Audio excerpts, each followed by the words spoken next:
Sveiki, kaip matome, čia ruskinis generatorius. Čia, kaip matome, yra diodai, taip man minėjo elektrikai, tiksliai negaliu pasakyti, bet nuo jų sužadina afijas ir į tuo tarpu greuna man gaunasi 230 volčių. Kaip matome, iš generatoriaus išeina 3 laidai. Juos pamatuosime įtampą, bet kadangi aš šiuo variantu susidomėjau, nuėjęs į puslapį, šitai va tie elektroniniai puslapiai, va čia, kaip čia sakant, generatorius suka variklį, o variklis suka generatoriui, vienas kitą maitina. Labai čia, o likusią srovę atiduoda lempoms. Tokį variantą norėčiau iš čia gauti, kaip sakant, tai pamėginsim išbandyti.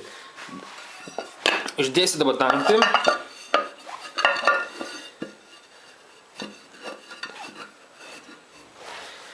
Bandykim jungti, įkišime laidą maitinantį trifazį variklį.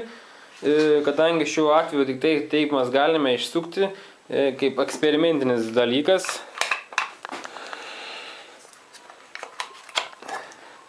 Lempa, kaip matome, viskas tvarkoj. Laidai nesiliečia. Na ką, bandome šį procesą.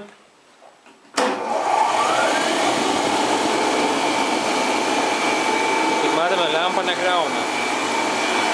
Sakant, patikrinsime, kiek griauna.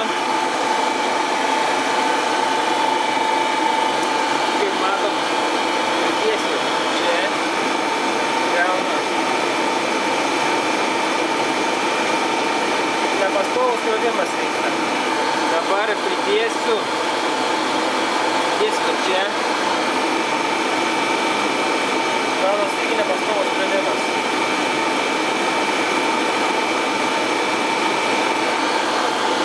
Dabar aš apkeisti.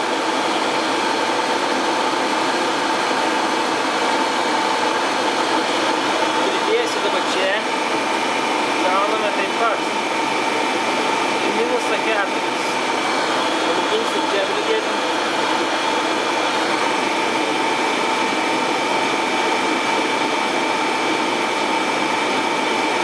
Taip pat nepastovus griuvimas vyksta. Kaip suprantama, čia reiks sužadinti. Gerai. Generatorius sukasi.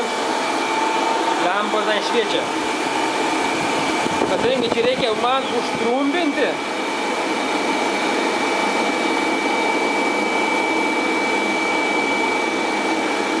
Čia reikia labai atsargiai.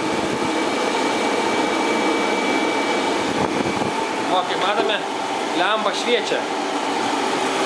Trumpina šviečia, gan ryškiai, bet man susilpnėjo afijas, reikia išjungti, susilpnėjo. Kaip matome, lempos buvo labai ryški ir staigiai stabdo generatorius srovės galingumą, kaip sakant. Kaip aš čia padariau, užtrumpindamas šią suviela, kas galėtų man patarti, ką čia reikėtų patobulinti, kad nestabdytų ir pastoviai, kad aš gaučiau tokį variantą, kad suktų generatorius variklį, tokį ratą padaryti, kaip sakant, vieną ratą, griautų generatorius ir suktų variklį, o likusią panaudoti srovę apšvietimui. Kas galėtų man taip padėti, pakonsultuoti, būtų labai šaunu pasidalinti savo žiniomis. Ačiū už dėmesį, lauksiu komentarų ir patarimų. Viso.